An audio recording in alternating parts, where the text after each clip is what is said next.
প্রকারের ধর্ম আপনার কিনা আবির্ভূত হয়েছে। আপনার হিন্দু একটা ধর্ম, খ্রিস্টান একটা ধর্ম, বৌদ্ধ একটা ধর্ম, এমনি করে আপনার কিনা জাতি ধর্ম নির্বিশেষে আজকে পৃথিবীর বুকে দেখা যায় বহু ধর্মের আবির্ভাব হয়েছে, বিভিন্ন ধর্মের মান্যকারী আজকে পৃথিবীর বুকে দেখা যাচ্ছে। যাচ্ছে কি যাচ্ছে না?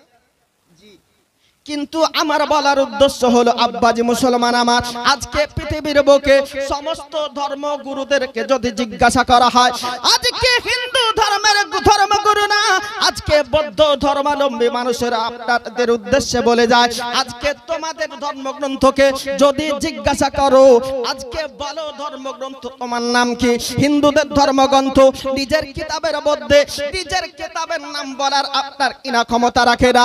কোত্থেকে এসেছে বলার ক্ষমতা রাখে না, কি জন্য এসেছে বলার ক্ষমতা নাই, কার উদ্দেশ্যে এসেছে সেটা পর্যন্ত বলতে পারবে না, রাত্রে এসেছে না দিনে এসেছে সেটা পর্যন্ত বলতে পারে না, কোন মাসে এসেছে সেটা পর্যন্ত বলতে পারে না।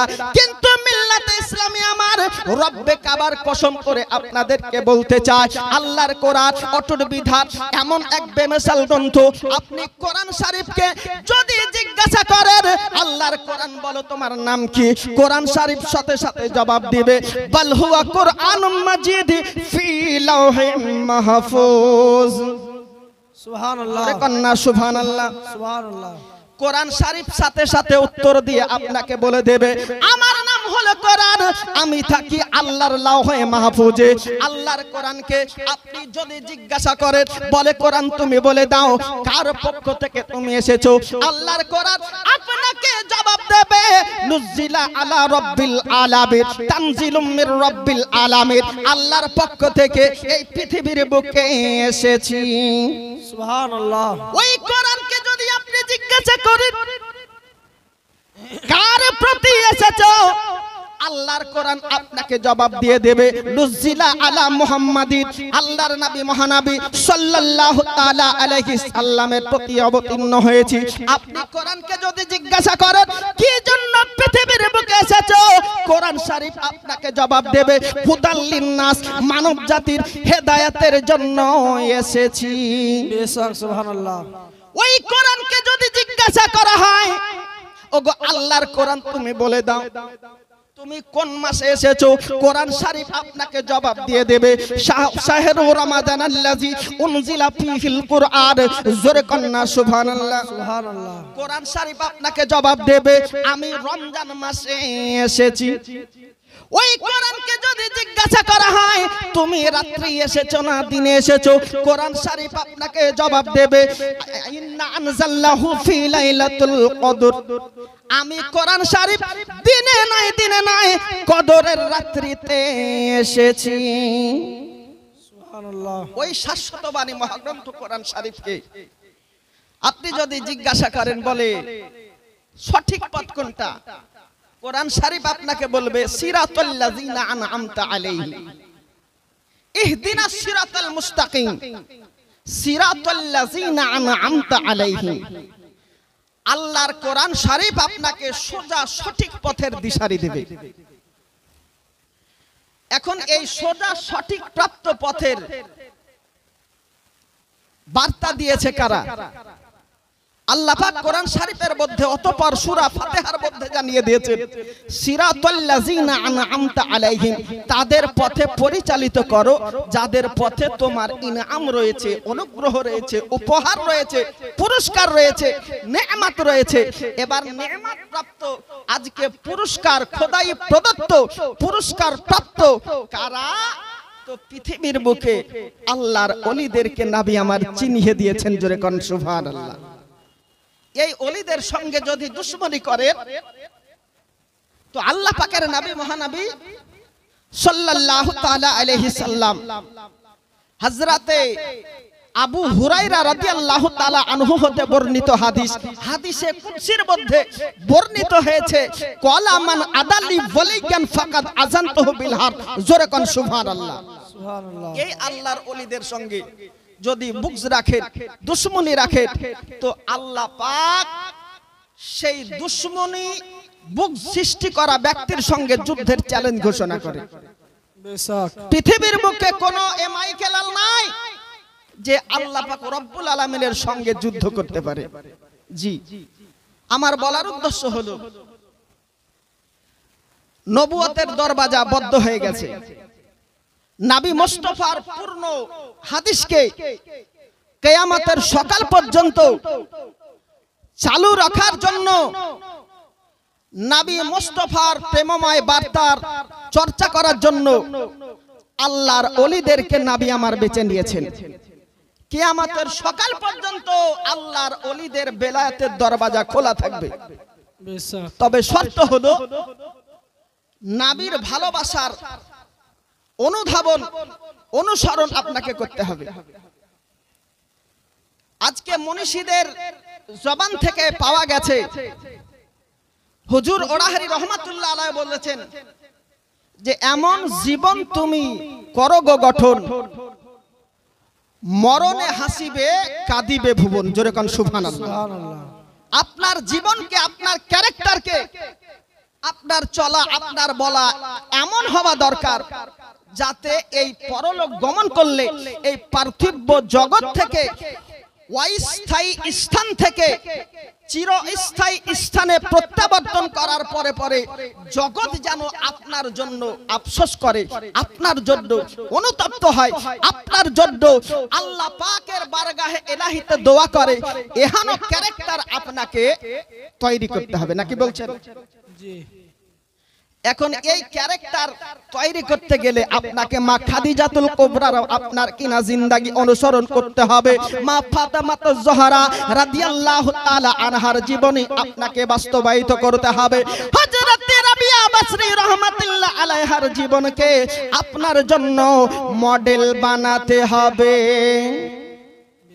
যে রাবিয়া বাসরি এই বসরা নগরে ইরাকের সারজামিনে 719 খ্রিস্টাব্দে জন্ম লাভ করে। তো রাবিয়া বাসরি রহমাতুল্লাহ আলাইহা এই পার্থিব জগতে জন্ম লাভ করেছেন 719 খ্রিস্টাব্দে, 99 হিজরি মোতাবেক।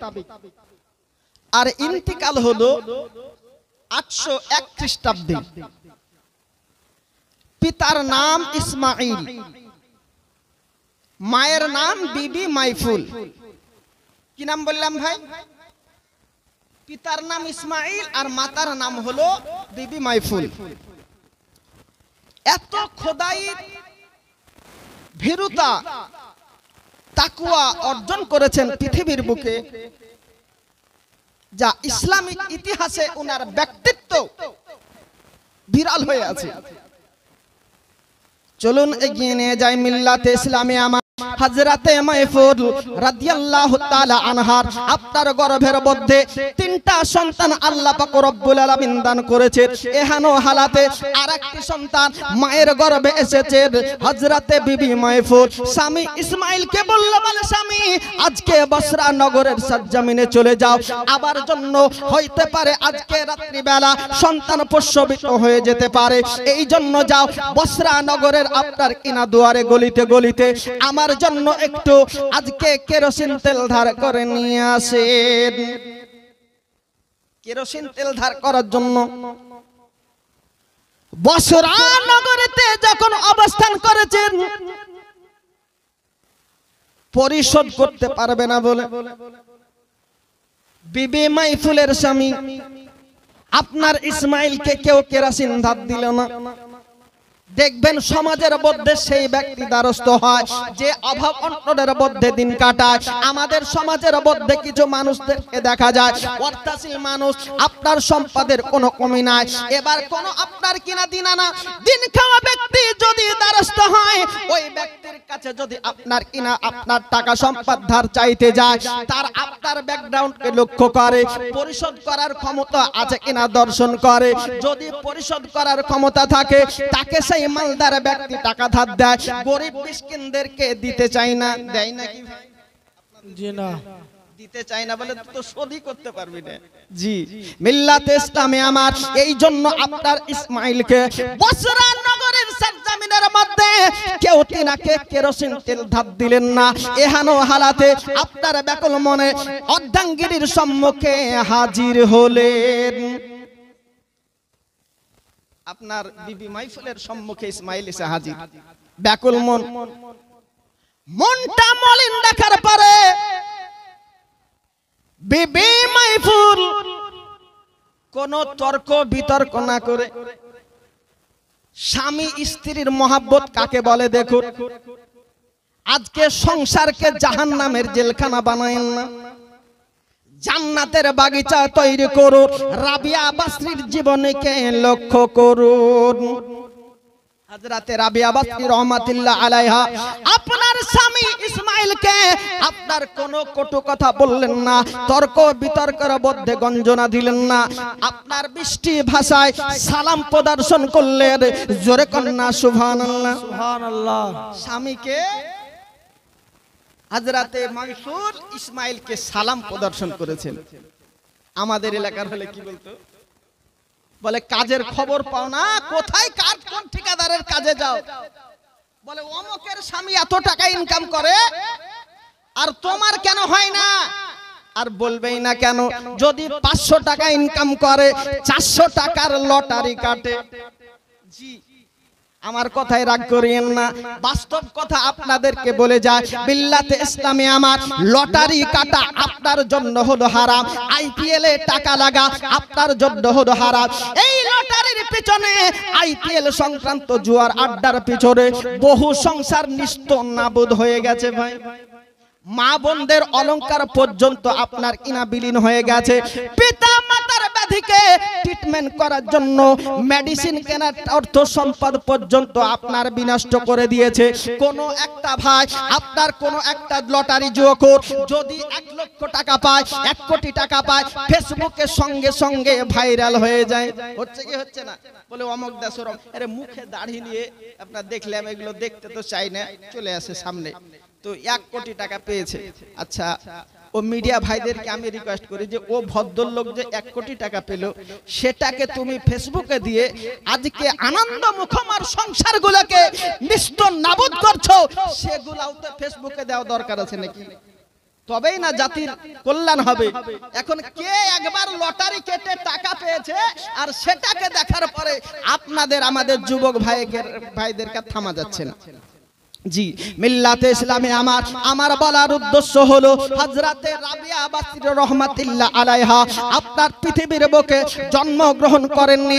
এহেন হালাতে বিবি মাইফুল স্বামী আপনার ইসমাইলকে কেরোসিন ধার করতে পাঠিয়েছিলেন।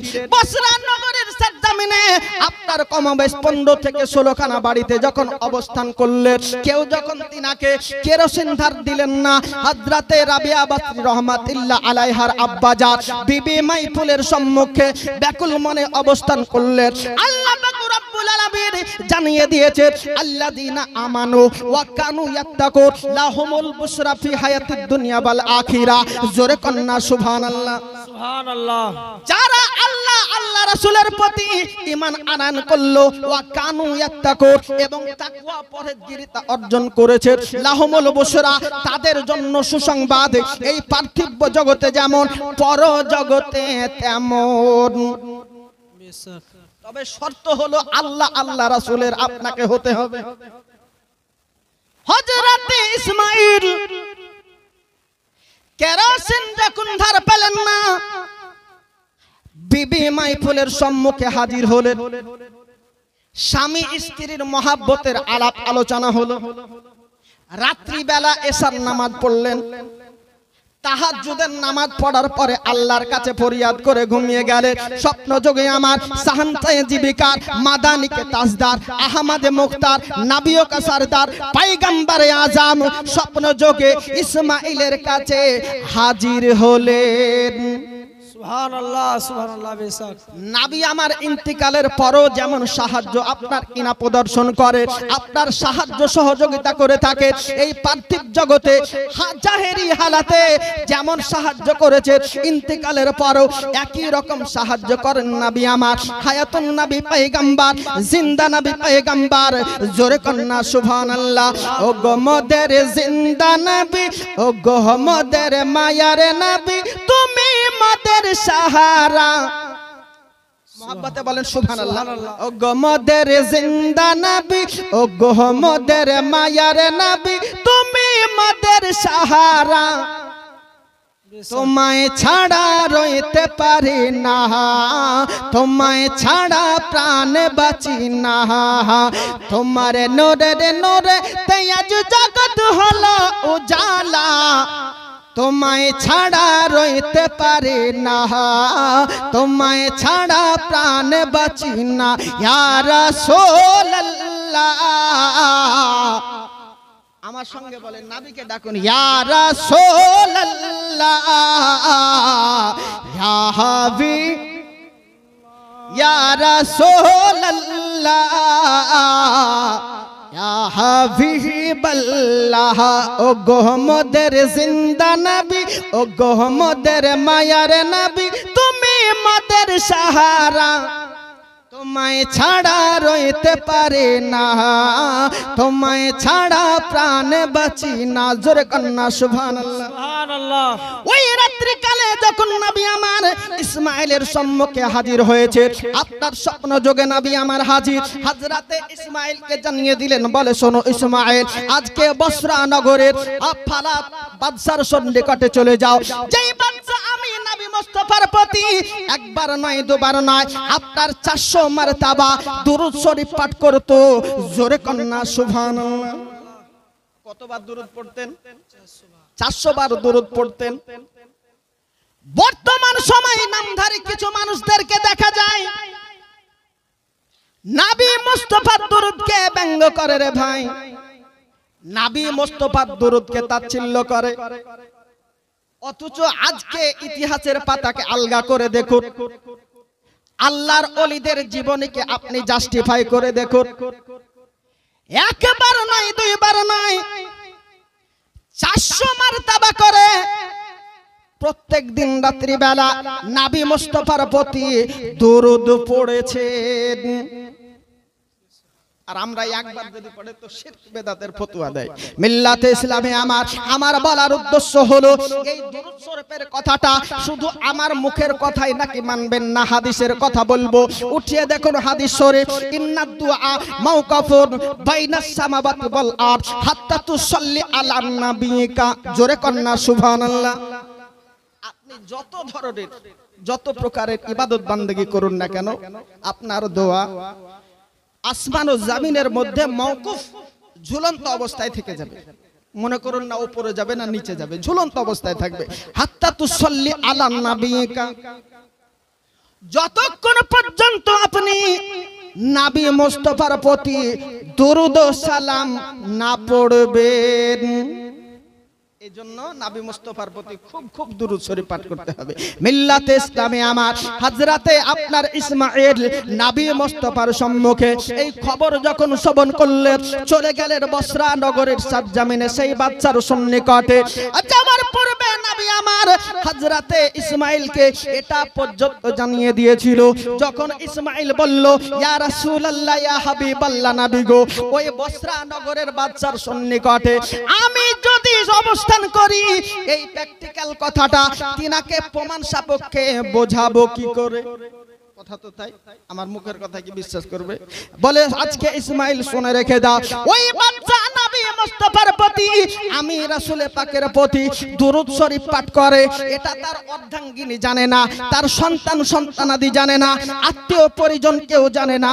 একমাত্র বাদশার সন্নিকটে আপনার খবর আছে, যা পৃথিবীর কোনো আপনার কিনা ব্যক্তির কাছে আপনার কিনা জানা নাই। এই জন্য হযরতে আপনার ইসমাঈল সঙ্গে সঙ্গে খবর আপনার শ্রবণ করার পরে ওই বাদশার সম্মুখে হাজির হলেন। সুবহানাল্লাহ। দুরূদ শরীফের কথাটা গিয়ে ব্যক্ত করলেন। বলে হুজুর, আপনি প্রত্যেকদিন রাত্রি বেলা নবী মুস্তাফার প্রতি 400 মারতাবা করে দুরূদ শরীফ পাঠ করেন, তো কোনো কারণবশত আপনি আজকে ভুলে গেছেন দুরূদ শরীফ পাঠ করতে, তো এটা আপনাকে স্মরণ করিয়ে দেওয়ার জন্য আমি এসেছি। জোরে কোন সুবহানাল্লাহ। চিন্তা করুন, যে কথা বিবি জানে না, আওলাদ জানে না, আত্মীয় পরিজন জানে না, সে খবর রেখেছেন আমার নবী। অদৃশ্যের সংবাদদাতা নবী আমার, পয়গম্বরে আযম, গায়েবের সংবাদদাতা নবী আমার, যে নবীর গায়েব সম্পর্কে আল্লাহ পাক কোরআন শরীফের মধ্যে বলেছে ওমা হুয়া আলাল গায়বি বিদানি, সরকারে আলা হযরত আজিমুল মারতাবাত মুজাদ্দিদ দ্বীন মিল্লাত ইমাম ইশক মোহাব্বত ইমাম আহমদ রাজা খান ফাজিল বারেলভী আলাইহি রহমাত ওয়া রিদওয়ান বলেছেন যে আর কোই গায়ব কা তুমসে নেহা হো ভলা জব না খোদাই ছুপা তুম পে কারোরো দুরুদ। এই খবর যখন বসরা নগরীর বাদশার সন্নিকটে পৌঁছে গেল, ওই বাদশা এত আপনার আনন্দিত হলো, সেই দিন নবী মুস্তাফার প্রতি প্রত্যেক দিন নাই দুরূদ শরীফ পাঠ করা হয় রে। এই খবর যখন বাদশার সন্নিকটে পৌঁছালো, বাদশা এত আনন্দিত হলো এবং হযরতে ইসমাঈলকে স্বর্ণ মুদ্রা আপনার দান করলো। আল্লাহ পাক বলে দিয়েছেন লাহুমুল বুশরা ফি হায়াতিদ দুনিয়া ওয়াল আখিরা, তাদের জন্য সুসংবাদ যারা আল্লাহ ও আল্লাহর রাসূলের প্রতি ঈমান আনয়ন করেছে এবং পার্থিব জগতে আপনার তাকওয়া পরহেজগারিতা অবলম্বন করেছে।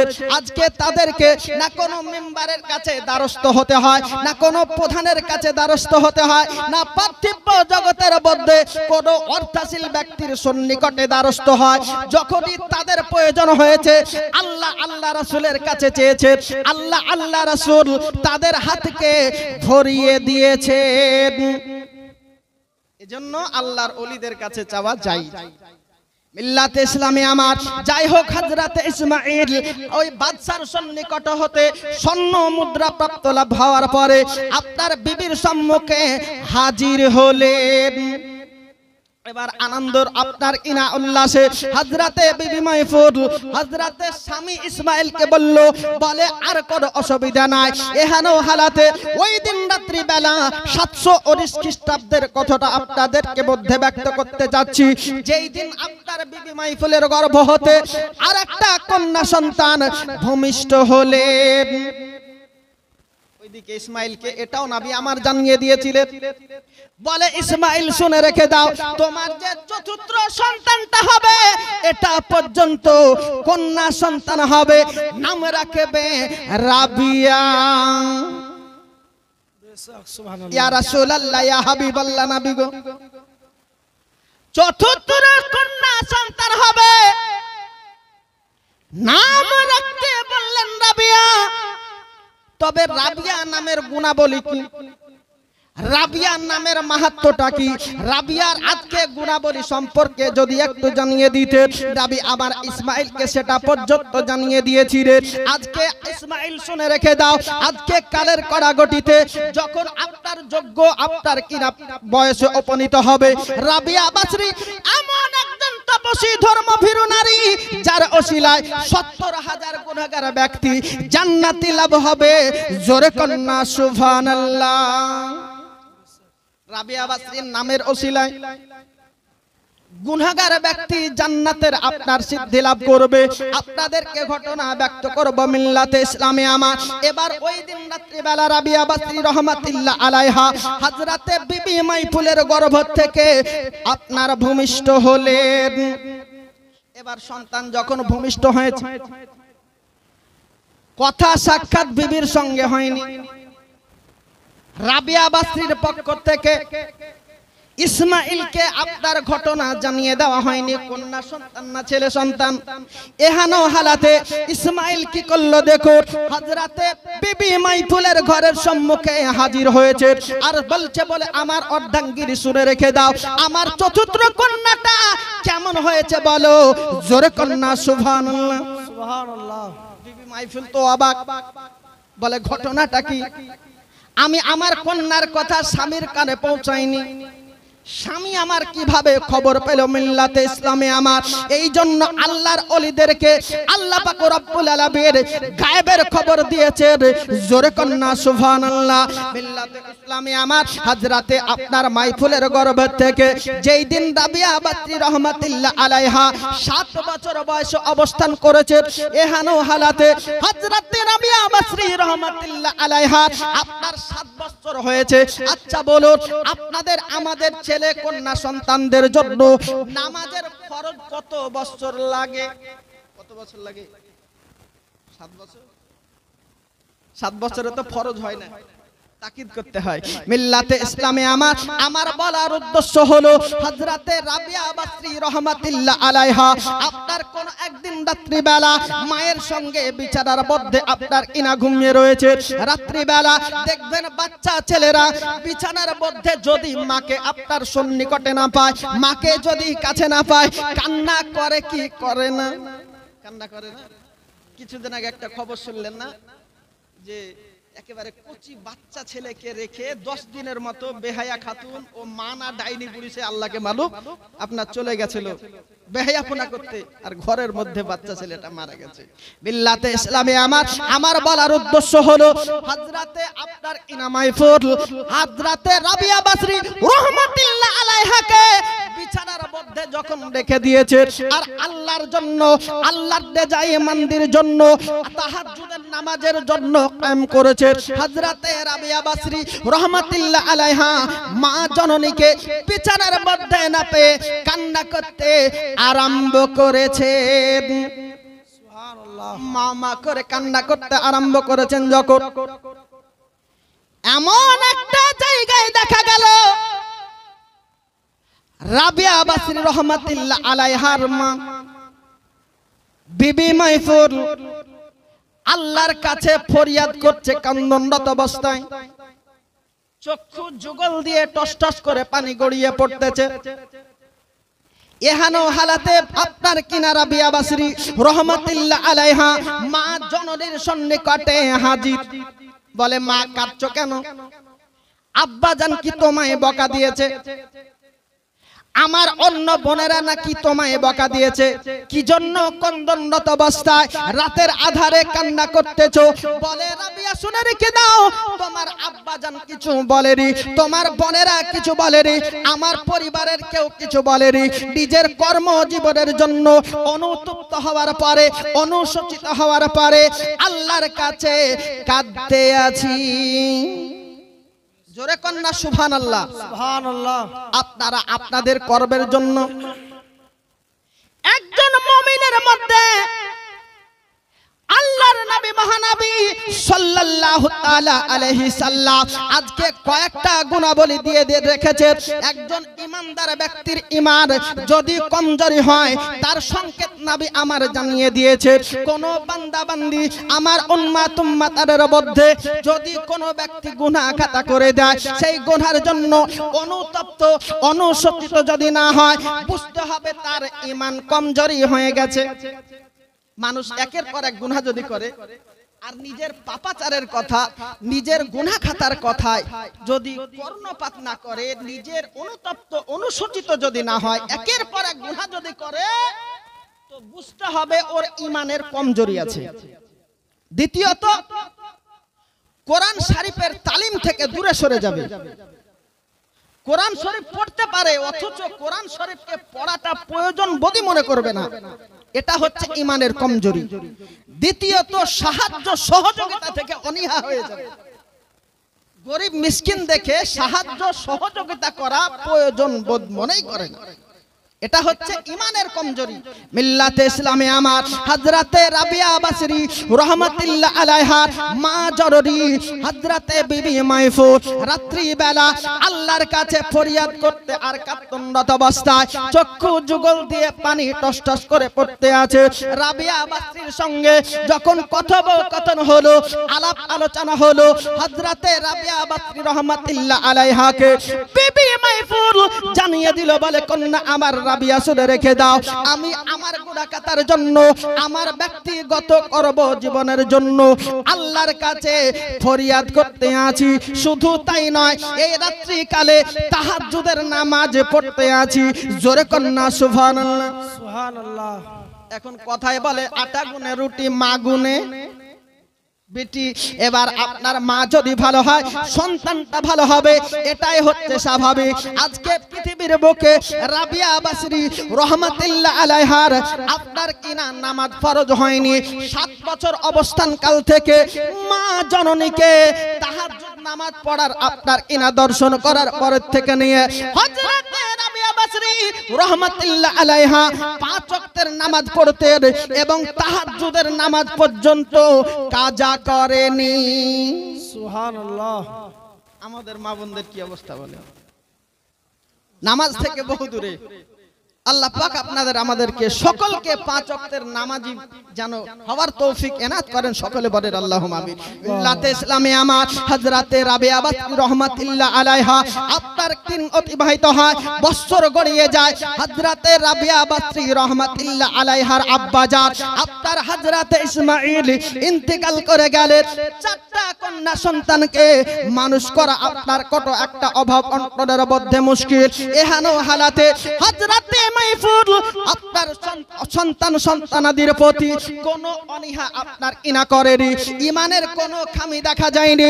হযরতে রাবিয়া বাসরি রাহমাতুল্লাহ আলাইহা থেকে নিয়ে অন্য সন্তানদেরকে পর্যন্ত অন্য কন্যাদেরকে পর্যন্ত আপনার শরীয়তের জ্ঞান, কোরআনের জ্ঞান শিক্ষা দিয়েছেন।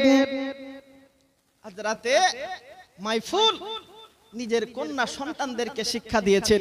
এহেন হালাতে তদানীন্তন কালে যেমন আপনার কিনা সম্পদ কিনা বেচা হয়, ওই রকমই মানুষ আপনার কিনা বেচা হতো। চোর ডাকুত দলেরা মানুষকে পর্যন্ত চুরি করে নিত এবং বসরা নগরের বাজারে বিক্রি করে দিত। কৃতদাস হিসেবে আপনার মানুষ ক্রয় করা হতো। হযরতে রাবিয়া বাসরি রাহমাতুল্লাহ আলাইহাকে আপনার চোর ডাকুত দলেরা যখন আপনার চুরি করে নিয়ে চলে যাবে, অন্য বন্দেরকে পর্যন্ত যখন মেরে ফেলা হবে, এহেন হালাতে হযরতে মাইফুর আপনার কিনা ইন্তেকাল করে যাবে। এহেন হালাতে চোর ডাকুত দলেরা রাবিয়া বাসরিকে চুরি করে নিয়ে বসরা নগরে হাজির। এবার রাবিয়াকে বিক্রি করে দেওয়া হবে। সামান্য অর্থের বিনিময়ে রাবিয়াকে চোর ডাকুত দলেরা আপনার উত্তোলন করে নিয়ে চলে গেল। এবার রাবিয়া বাসরি কি করবে দেখো, আপনার ব্যাকুল মনে অত্যন্ত চিন্তা মনে হাজির। বলে আজকে আমাকে যে ক্রয় করবে শর্ত হবে এটা। আমার 3টে শর্ত আমি ব্যক্ত করতে চাই। 1 নাম্বার শর্ত হলো আপনার জন্য আমার ব্যক্তিগতভাবে একটা ঘর দিতে হবে, যেই ঘরের মধ্যে আমি রাবিয়া একাই রাত কাটাবো। একাকী রাত কাটার জন্য রাবিয়াকে একটা কামরা ঘর দিতে হবে। আর দ্বিতীয় শর্ত হলো এটা, আমাকে রাবিয়া বাসরিকে দিনের মধ্যে যত আপনি কাজ করাবেন করিয়ে নেন, রাত্রি কালে কোনো কাজের জন্য আপনার কিনা হুকুম করা হবে না। আর 3 নাম্বার শর্ত হলো আজান যখন হয়ে যাবে রাবিয়াকে কাজের জন্য আপনার কিনা হুকুম করা যাবে না। এই 3টা শর্ত যখন রাবিয়া বাসরি রাহমাতুল্লাহ আলাইহা ওই বসরা নগরের অন্য বাদশার জন্য ঘোষণা করে দিলেন, বাদশা আপনার শর্ত সাপেক্ষে রাবিয়া বাসরির শর্তকে মঞ্জুর করে নিলেন। যখন রাবিয়া বাসরি রাহমাতুল্লাহ আলাইহাকে নিজের ঘরে দিয়ে যখন আপনার কিনা অবস্থান করা হলো, হযরতে রাবিয়া বাসরি রাহমাতুল্লাহ আলাইহাকে আপনার নির্মম ভাবে অত্যাচার করা হতো। কেমন করে দেখুন, মিল্লাতে ইসলামে আমার হযরতে রাবিয়া বাসরি রাহমাতুল্লাহ আলাইহা আপনার ছোট্ট আপনার কিনা জ্ঞানের মেয়ে। এহেন হালাতে মন গড়া অবস্থায় ওই আপনার বসরা নগরের বাচ্চা কি করতেন দেখুন, আপনার কিনা অজুহাত বশত রাবিয়া বাসরি রাহমাতুল্লাহ আলাইহার আপনার কিনা কাজের দোষ বার করতে, অযথা সঠিক কাজ করার পরেও পায়ে পায়ে দোষ খুঁজত। দেখবেন আমাদের চলতি সমাজের মধ্যে অনেক মা ও বোনেরা আছেন, আমার কথাই দুঃখ নিয়েন না। কারণ আপনারা যেমন চাচি আম্মা শাশুড়ি আম্মার অবস্থান করেছে, আপনাদেরই হয়তো কোনো কন্যা আপনার পর সংসারে গিয়েছে, অন্য সংসারকে সুসজ্জিত করার জন্য গিয়েছে। আমার বলার উদ্দেশ্য হলো ওই পরের বেটিকে নিজের বউ মনে না করে যদি কন্যার মতো ভালোবাসে, ওই বউ দেখবে আপনাকে মায়ের মতো ভালোবাসবে নাকি।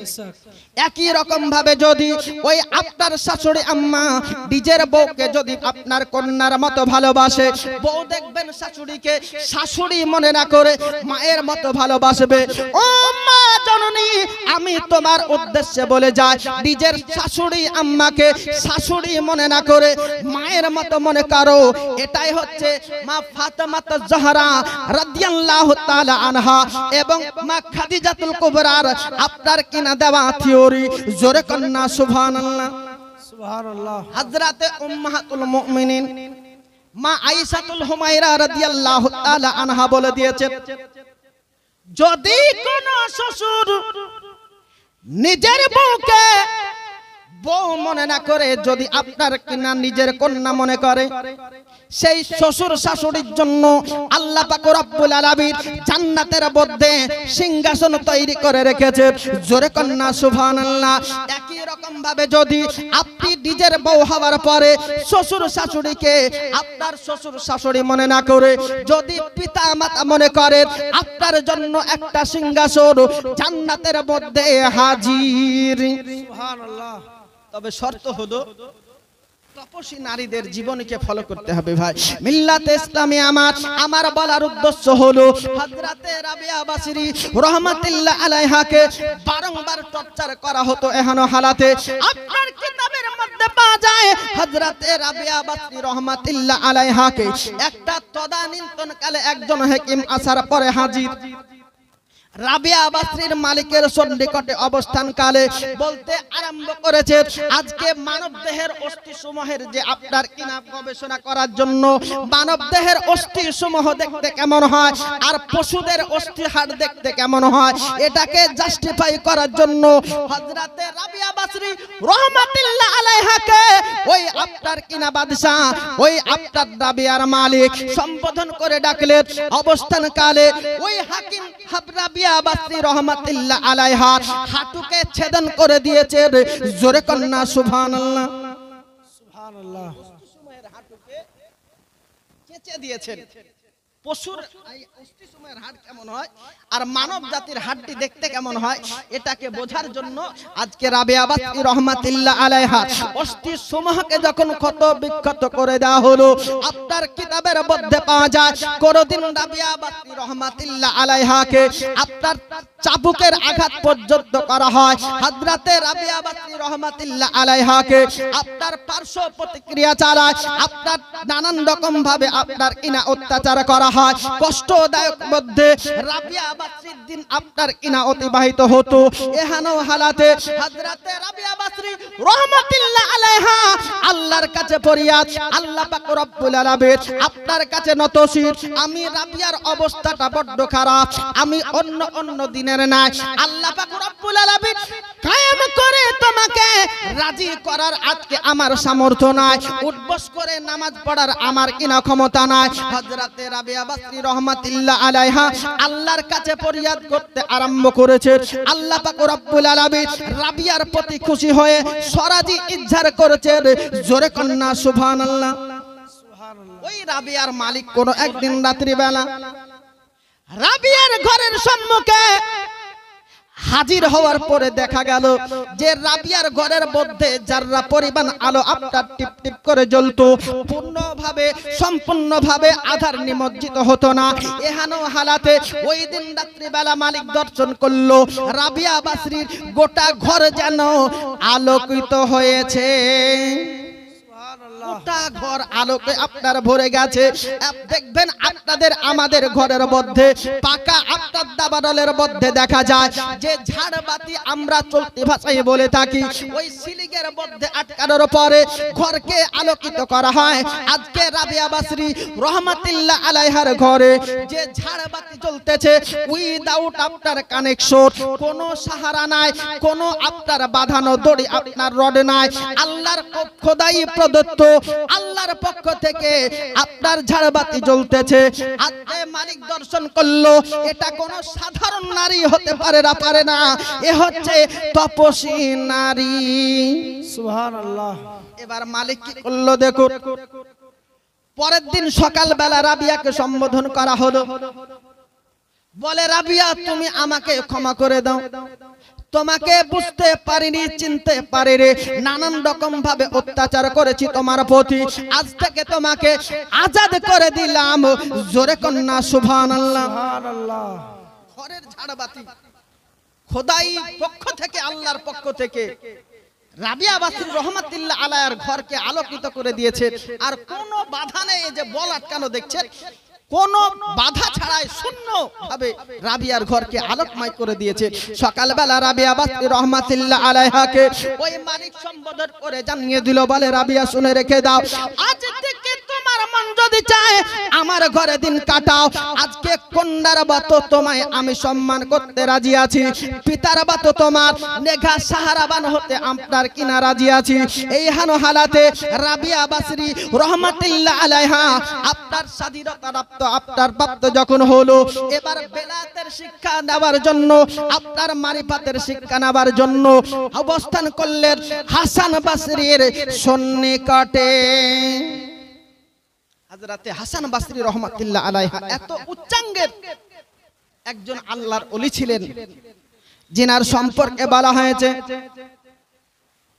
আপনার একেবারে বাল্যাবস্থার ঘটনা বলতেছি। রাবিয়া বাসরি রহমাতুল্লাহ আলাইহা আপনার মারিফাতের ওস্তাদ হযরতে হাসান বাসরি রহমাতুল্লাহ আলাইহা এত একজন তাকওয়া পরহেজগারিতা অর্জন করেছিলেন পৃথিবীর বুকে। পথের মধ্যে পথ চলতে আছে, এই হানো হালাতে একজন সুন্দরী রমণীর আপনার চেহারার, আপনার ইনা লাবণ্যময় চেহারার অধিকারে যখন ওই চেহারা আপনার অবস্থান করেছে, আপনার ওই কন্যাটা মুখে নাকাব পরা ছিল, এই হানো হালাতে এই চক্ষু যুগলের ভুরুকে দর্শন করে নিয়েছে। এবার রাত্রিবেলা ওই আপনার কিনা যুবকের মধ্যে আপনার ঘর পাক খেতে আরম্ভ করেছে। ওই কন্যা সন্তানের সুন্দরী ললনার চেহারার ঘোড়া টপে পড়েছে। সঙ্গে সঙ্গে আল্লাহ পাক রব্বুল আলামিন ওই আপনার যেই কন্যার দৃষ্টিগোচর করেছে, ওই কন্যা অনুতপ্ত হলো এবং খবর পৌঁছলো আমার চক্ষু যুগলের ভুরুকে দর্শন করেছে। এই জন্য কন্যা সন্তানটা কি করেছেন দেখো, নিজের চক্ষু যুগলকে আঙ্গুল দিয়ে উপড়ে দিয়ে ওই যুবকের কাছে পাঠিয়ে দিয়েছে। এই নিজের চক্ষুকে যখন পরপুরুষ দেখেছে, সেই চক্ষুকে উপড়ে দিয়ে তার কাছে পাঠিয়ে দিয়েছে। এহানো হালাতে আপনার যুবক অনুতপ্ত হলো, আল্লাহর কাছে ক্ষমা প্রার্থনা করে, আল্লাহ পাক রব্বুল আলামিন আমার পক্ষ থেকে এই রকমটা হয়ে গেছে, আল্লাহ পাক রব্বুল আলামিন আপনি আমার গুনাহটাকে ক্ষমা করে দিন। এই হানো হালাতে ওই যুবককে আল্লাহ পাক রব্বুল আলামিন জানিয়ে দিলেন, বলে আজকে আমার বাদদা শুনে রেখে দাও, যদি আমার জন্য নামাজকে যদি কাজা করতে, আজকে হজকে যদি আদা না করতে, আজকে রমজান মাসে রোজা যদি না রাখতে, আমি আল্লাহ পাক রব্বুল আলামিন আমার রহমতের ওসিলায় তোমাকে চাইলে মাফ করে দিতাম।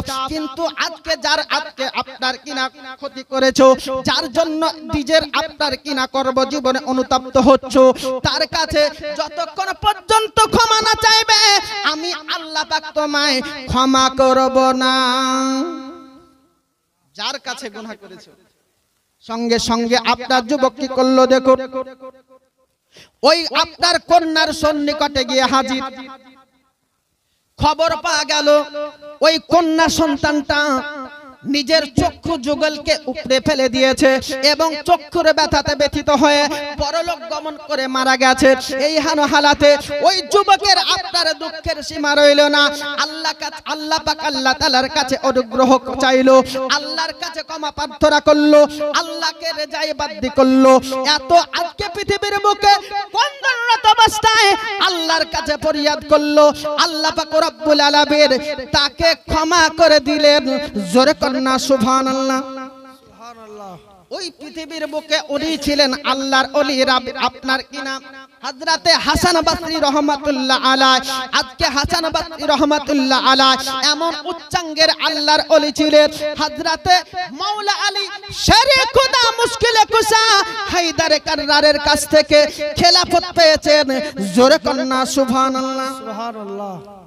সাহাবীকে সচক্ষে দর্শন করেছেন হযরতে হাসান বসরি রহমাতুল্লাহ আলাইহি একজন তাবেঈ ব্যক্তি ছিলেন। এজন্য মিল্লাতে ইসলামে আমার ওই হাসান বসরি রহমাতুল্লাহ আলাইহি রহমাতের সন্নিকটে যখন রাবিয়া বসরি আজকে মারিফাতের জ্ঞান শিক্ষা নেবার জন্য হাজির হয়েছে, হযরতে রাবিয়া বসরি রহমাতুল্লাহ আলাইহাকে আজকে হাসান বসরি মারিফাতের জ্ঞান শিক্ষা দিলেন এবং কতটা শিক্ষা দিয়েছে এটাকে জাস্টিফাই করার জন্য কি করছেন দেখুন। হযরতে রাবিয়া বসরিকে সম্বোধন করা হলো, বলে আজকে রাবিয়া আসো না, এই দারিয়ার উপরে মুসাল্লা বিছিয়ে দিয়ে নামাজ পড়ি। নদীর উপরে মুসাল্লা বিছিয়ে দিয়ে নামাজ পড়ার জন্য রাবিয়া বসরিকে সম্বোধন করছেন। এহেন হালাতে আজকে রাবিয়া বসরি রহমাতুল্লাহ আলাইহা আপনার বুঝতে বাকি নাই, রাবিয়া বুঝতে পেরেছে আমাকে জাস্টিফাই করার জন্য সম্বোধন করতেছে। হযরতে রাবিয়া বসরি রহমাতুল্লাহ আলাইহা আপনার তন্ন সময়ের মধ্যে আজকে ওনাকে জানতে চাইলে বলে আজকে আমার ওস্তাদ শুনে রেখে দিন, আপনি দাঁড়িয়ার উপরে নামাজ পড়ার কথা বলছেন, আসুন না আসমানের উপরে ভাসমান অবস্থায় নামাজ পড়ি। জোরে কন্যা সুবহানাল্লাহ। এত বেলায়েতের খোদাই আজকে প্রাপ্ত বেলায়েতের মারিফাতের অধিকারী হয়েছেন হযরতে রাবিয়া বসরি রহমাতুল্লাহ আলাইহা। যে রাবিয়া বসরি রহমাতুল্লাহ আলাইহা জানাজার নামাজ পড়া অবস্থায় একজন কাফন চোর, যার কাজ ছিল কাফন চুরি করা, মানুষকে জানাজা পরিসমাপ্ত করত, আর মানুষ যেই গোরস্থান থেকে নিজের ঘরে নিজের এলাকায় পৌঁছে যেত আর সেই চোর আসার পরে ওই কাফন চুরি করত। এবার সেই চোর রাবিয়া বসরি রহমাতুল্লাহ আলাইহা ইন্তেকালের পরে জানাজার নামাজ পড়ার জন্য যখন আপনার হাজির হয়েছে, এই হালাতে মুক্তাদি হিসেবে ওই চোর পর্যন্ত আপনার জানাজার নামাজ পড়েছে। এবার জানাজার কাজ যখন সুসম্পন্ন হলো, যে যার মতো বাড়ি চলে গেল, ওই চোর রাবিয়া বসরি রহমাতুল্লাহ আলাইহার আপনার কবরকে আলগা করেছে। রাত্রিবেলা কাফনকে যখন স্পর্শ করতে যাবেন, সঙ্গে সঙ্গে রাবিয়া বসরি রহমাতুল্লাহ আলাইহা ওই চোরের হাতকে ধরে ফেলেছে। সুবহানাল্লাহ। আল্লাহর ওলিগণ হচ্ছে জিন্দা। এজন্য নিজের কবরে যখন কাফনকে ওই চোর স্পর্শ করতে যাচ্ছে, সঙ্গে সঙ্গে রাবিয়া বসরি রহমাতুল্লাহ আলাইহা ওই চোরের হাতকে একেবারে ধরে ফেলেছে। বলে তুমি জান্নাতি ব্যক্তি, তুমি আমার জানাজায় অবস্থান করেছো আর আমার কাফন চুরি করতে এসেছো। সঙ্গে সঙ্গে ওই চোর, আচ্ছা বলেন যদি কোন চোরের হাতকে এরকম ভাবে মুর্দা ব্যক্তি ধরে কি একটা অবস্থা হবে বলেন তো। মিল্লাতে ইসলামে আমার হযরতে রাবিয়া বসরি রহমাতুল্লাহ আলাইহা আপনার ওই চোরের হাতকে যখন পাকড়াও করে নিয়েছে, রাবিয়া বসরি রহমাতুল্লাহ আলাইহা ওই চোরকে পর্যন্ত আপনার কিনা তওবা করিয়েছে। এই হালাতে হযরতে রাবিয়া বসরি রহমাতুল্লাহ আলাইহা চোরকে পর্যন্ত জান্নাতি করেছেন। জোরে কন্না সুবহানাল্লাহ। আল্লাহুম্মা সাল্লি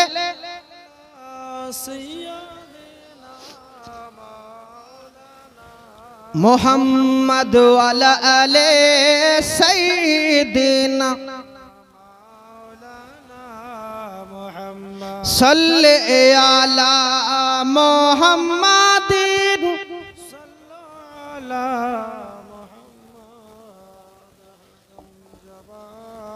সেনে কালো পাক নামে মোহাম্মদ হরদম জবান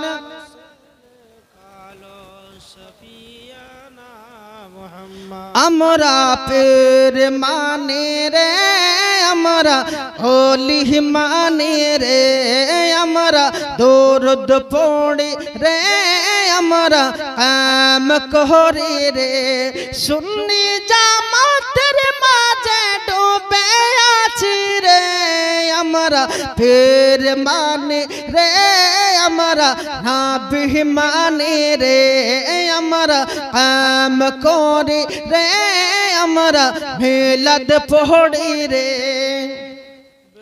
নবী একদিন সাহাবীদের বলে আমি একদিন যাব চলে, রেখে গেলাম হাদিসের বাণী আহলে বায়াত রে যদি মানো তাহারে তবে জান্নাত পাবে রে যদি মানো তাহারে তবে জান্নাত পাবে রে জোরে কন্না সুবহানাল্লাহ মিল্লাতে ইসলামে আমার ওই আল্লাহর নবী মহানবী সাল্লাল্লাহু তাআলা আলাইহি সাল্লাম জানিয়ে দিয়েছে আজকে আমার উম্মতেরা তোমরা শুনে রেখে দাও তোমরা আমাকে যদি ভালোবাসো আমার আহলে বায়াতকে তোমরা গঞ্জনা দিও না আহলে বায়াত সম্পর্কে আপনার কুমন্ত রাখিও না মিল্লাতে ইসলামে আমার আচ্ছা বলো আজকে আমার মতোই কোন ব্যক্তি যদি মাথায় পাগড়ি নিয়ে গায়ে জুব্বা নিয়ে মুখ ভর্তি দাড়ি নিয়ে ওই আহলে বায়াতের বিষয়ে যদি আপনার কুরুচি মন্তব্য করে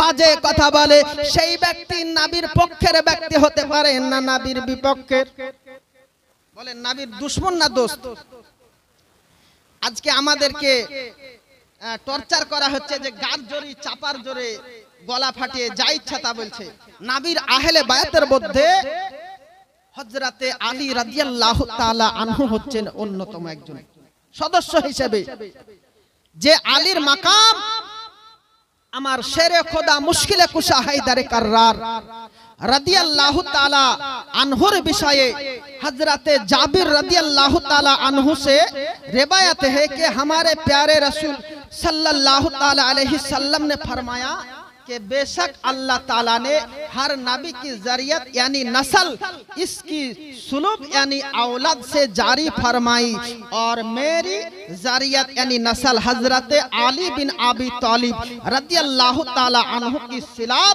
यानी औलाद से चलेगी सुभान अल्लाह बोले প্রত্যেকটা পিতার সন্তানের নাসাল সন্তান থেকে বাপ থেকে ছেলে ছেলে থেকে আপনার পোতা নাতি এভাবে যাই হোক ছেলের দিক থেকে জারি হয় তো নবী আমার বলছেন যে আমার নাসাল হযরতে আলী রাদিয়াল্লাহু তাআলা আনহু নবীর ছেলে নয় বরং নবীর জামাতা ছিলেন এজন্য আহলে বায়াতের সদস্য হিসেবে আল্লাহ পাক রব্বুল আলামিন আজকে আলীকে পছন্দনীয় করেছেন বলে নবী আমার জানিয়ে দিলেন যে আমার বংশের নাসাল হযরতে আলী থেকে জারি থাকবে হাসান হোসাইন থেকে জারি থাকবে জোরে কোন সুবহানাল্লাহ তাহলে বোঝা এটাই গেল যে আলীর শান কি যে আলী সম্পর্কে আপনার এ বলা হলো যে আল মাজমাউল কাবির এবং তিবারানি শরীফ আপনার তৃতীয় খণ্ড 144 পৃষ্ঠা এবং কানজুল ঈমান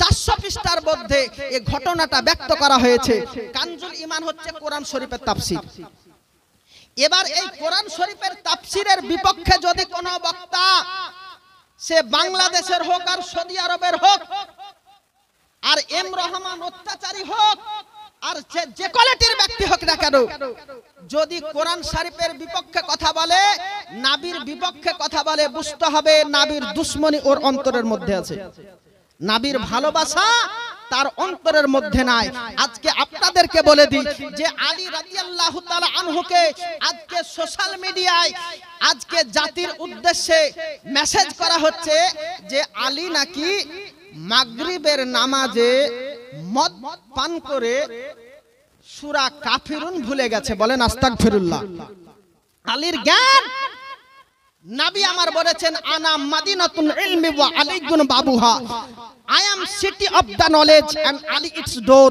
জোরে কোন সুবহানাল্লাহ নবী হচ্ছেন জ্ঞানের শহর আর সেই জ্ঞানের দরওয়াজা হচ্ছেন আমার আলী শেরে খোদা ইনি কি জাত হযরতে যায়েদ বিন আরকাম রাদিয়াল্লাহু তাআলা আনহু হাদিস আজকে বর্ণিত হয়েছে আল মুস্তাদরিকুল হাকিম আপনার তৃতীয় খণ্ড 125 পৃষ্ঠার মধ্যে যে যায়েদ বিন আরকাম রাদিয়াল্লাহু তাআলা আনহুকে নবী আমার বলে দিলেন বলে আজকে যায়েদ বিন আরকাম শুনে রেখে দাও মসজিদে নববীর সম্মুখে যত সাহাবীদের ঘর আছে সব সাহাবীর ঘরের দরওয়াজাকে বন্ধ করে দাও আর শুধুমাত্র আলী রাদিয়াল্লাহু তাআলা আনহুর দরওয়াজাকে ওপেন করে দাও জোরে কোন সুবহানাল্লাহ